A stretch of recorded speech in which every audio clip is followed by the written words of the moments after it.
El tiempo detenido, los juegos y mundiales que la guerra nos robó, el silencio de los estadios. Imagina por un momento que el mundo entero se detiene, pero no se detiene de la forma en que lo vivimos recientemente, con calles vacías y silencio en las plazas. Imagina que el mundo se detiene porque toda la energía, todo el acero, todo el combustible y lo más trágico, toda una generación de hombres jóvenes están siendo succionados por un agujero negro llamado guerra total.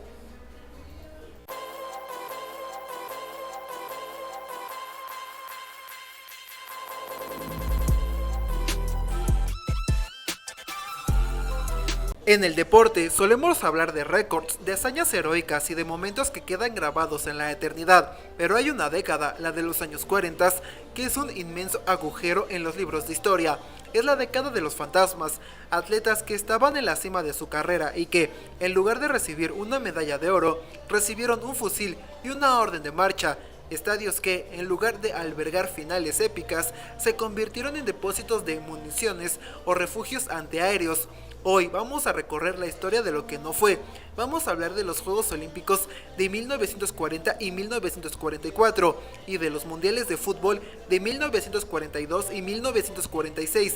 Esta es la crónica de cómo el cronómetro del mundo se rompió y de cómo el espíritu deportivo luchó por no apagarse entre las cenizas de la Segunda Guerra Mundial.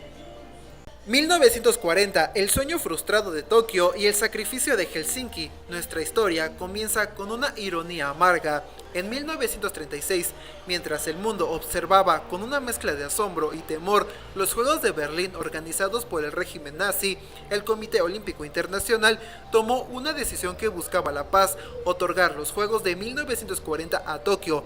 Era un gesto simbólico, serían los primeros Juegos Olímpicos en territorio asiático, una forma de integrar al Japón imperial en la comunidad internacional. Tokio se lo tomó muy en serio. El gobierno japonés quería demostrar que eran una potencia moderna, tan avanzada como cualquier nación europea. Se diseñaron carteles, se planificaron estadios monumentales y se trazaron rutas de transporte. Pero había un conflicto interno en Japón.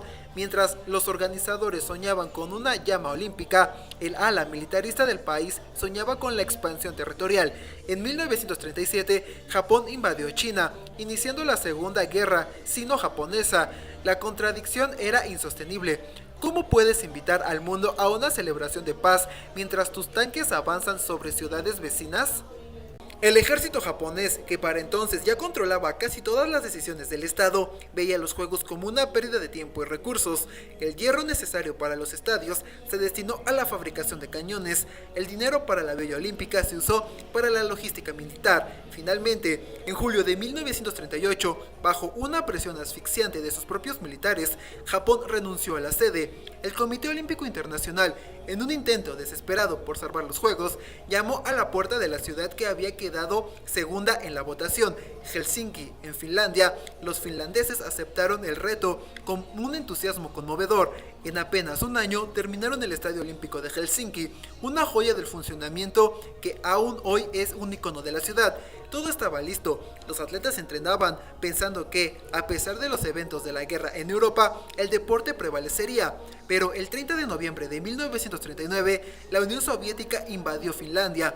La guerra de invierno estalló y los sueños de Helsinki se congelaron. El 1 de enero de 1940, con el mundo ya sumergido en la Segunda Guerra Mundial, los Juegos fueron cancelados oficialmente.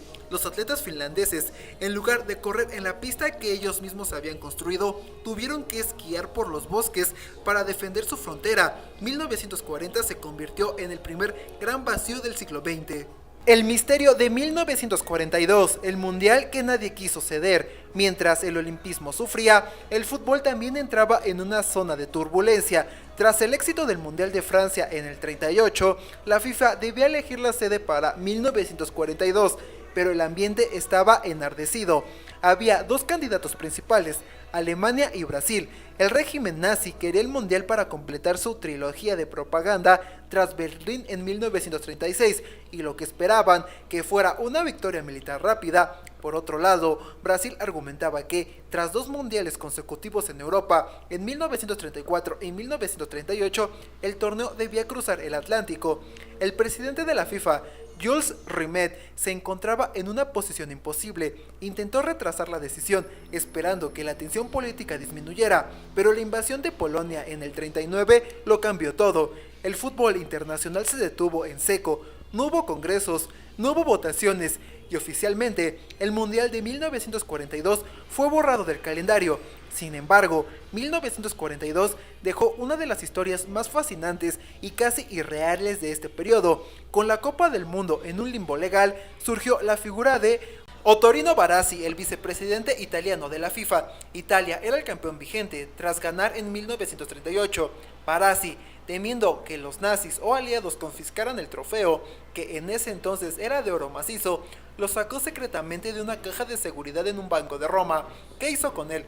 Lo escondió en una caja de zapatos debajo de su cama durante años. Los soldados de la Gestapo llegaron a registrar su casa, pero nunca se les ocurrió mirar en una vieja caja de zapatos. Gracias a ese acto de ingenio casi cómico, el trofeo original sobrevivió a la guerra. Existe también una leyenda hermosa, casi mágica, que dice que en 1942 se jugó un mundial olvidado en la Patagonia Argentina. Según cuenta el escritor Osvaldo Soriano, fue un torneo improvisado entre ingenieros, obreros y mapuches, donde no había reglas claras, pero sí una pasión indomable. Aunque es más mito que realidad, sirve para ilustrar algo muy real, el deseo del ser humano de seguir jugando, incluso cuando el mundo se desmorona. 1944, Londres bajo las bombas y el espíritu de los prisioneros. Llegamos a 1944. En un ejercicio de optimismo que hoy nos parece asombroso, el Comité Olímpico Internacional había otorgado los Juegos de 1944 a la ciudad de Londres en una votación realizada en 1939. Se pensaba que para entonces la guerra ya habría terminado. La realidad fue muy distinta. En 1944, Londres no estaba pensando en medallas, sino en sobrevivir al Blitz, el bombardeo incesante de la Luftwaffe alemana y más tarde los misiles B-1 y B-2.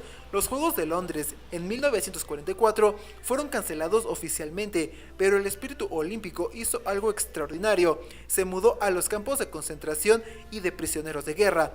En el campo de prisioneros de Stalag 13-B en Alemania ocupada, ocurrió algo que desafía la lógica de la guerra. Prisioneros polacos, franceses, británicos y de otras nacionalidades obtuvieron permiso de sus captores, que también estaban cansados de la guerra, para organizar unos Juegos Olímpicos clandestinos.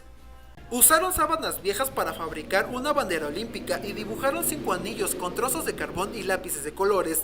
Compitieron en disciplinas que no requerían equipos, saltos, carreras cortas y lucha.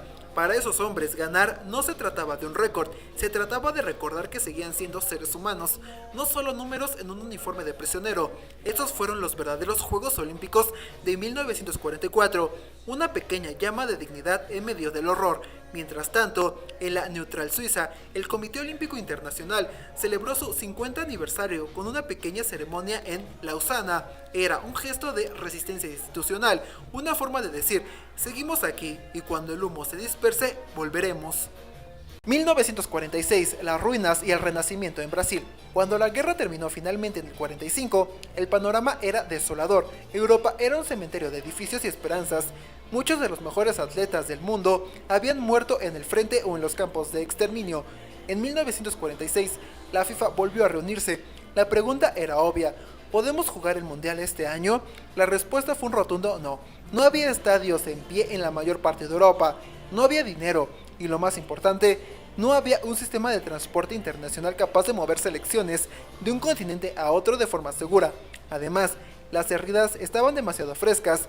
Era difícil imaginar a naciones que se habían estado matando meses atrás dándose la mano en un campo de fútbol. Pero 1946 no fue un año perdido, fue el año de la reconstrucción. La FIFA tomó la decisión de que el Mundial volvería en 1950. Solo un país se ofreció voluntariamente y tenía los recursos para organizarlo sin ayuda: Brasil. Fue en ese congreso de 1946 en Luxemburgo donde se decidió que el trofeo pasaría a llamarse oficialmente Copa Jules Rimet, para honrar al hombre que había mantenido la Federación unida durante la tormenta. Fue un año de limpieza, de reencuentro y de preparación para lo que sería el maracanazo años después. El fútbol no se jugó en 1946, pero se salvó en 1946. El costo humano, los campeones que no pudieron ser. No podemos terminar este guión sin hablar de las vidas que se perdieron. Cuando hablamos de la suspensión de estos eventos, no solo hablamos de fechas en un calendario, hablamos de seres humanos. Piensen en Rudolf Harbing, el corredor alemán que en 1939 batió los récords mundiales de 400 y 800 metros. Era el favorito indiscutible para el oro en el 40, nunca llegó a las pistas de Helsinki, murió como paracaidista en el frente ruso en 1944. O piensen en el equipo de la muerte en Ucrania, jugadores del Dinamo de Kiev que, durante la ocupación nazi, fueron obligados a jugar contra equipos de soldados alemanes a pesar de saber que ganar les costaría la vida. Su orgullo deportivo fue más fuerte, ganaron y muchos de ellos terminaron siendo ejecutados o enviados a campos de concentración. ¿Cuántas leyendas del fútbol como el argentino Arsenio Erico o el español Telmo Zarra perdieron sus mejores años de plenitud física sin poder jugar un mundial? Se estima que toda una generación de talento deportivo desapareció entre 1939 y 1945.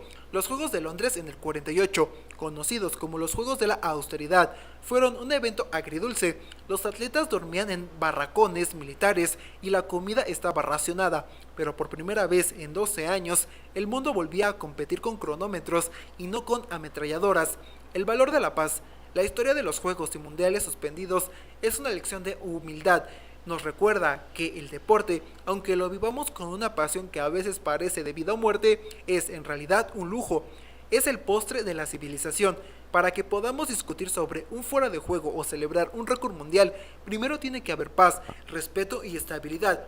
Aquellos años de silencio en los estadios nos enseñaron que el espíritu olímpico y el amor por el fútbol son increíblemente resilientes. Sobrevivieron en cajas de zapatos, en campos de prisioneros y en la memoria de los sobrevivientes. Cuando hoy vemos un estadio lleno bajo las luces o vemos a atletas de naciones enfrentadas estrecharse la mano tras una carrera, debemos recordar que hubo un tiempo en que eso fue un sueño imposible, que el vacío de 1940, 1942, 1944 y 1946 sea siempre un recordatorio de lo que perdemos cuando permitimos que el odio supere el juego. Gracias por acompañarme en este viaje por la década perdida del deporte. La próxima vez que veas un mundial o unas olimpiadas, recuerda que cada segundo de competencia es un triunfo de la humanidad sobre su propia oscuridad.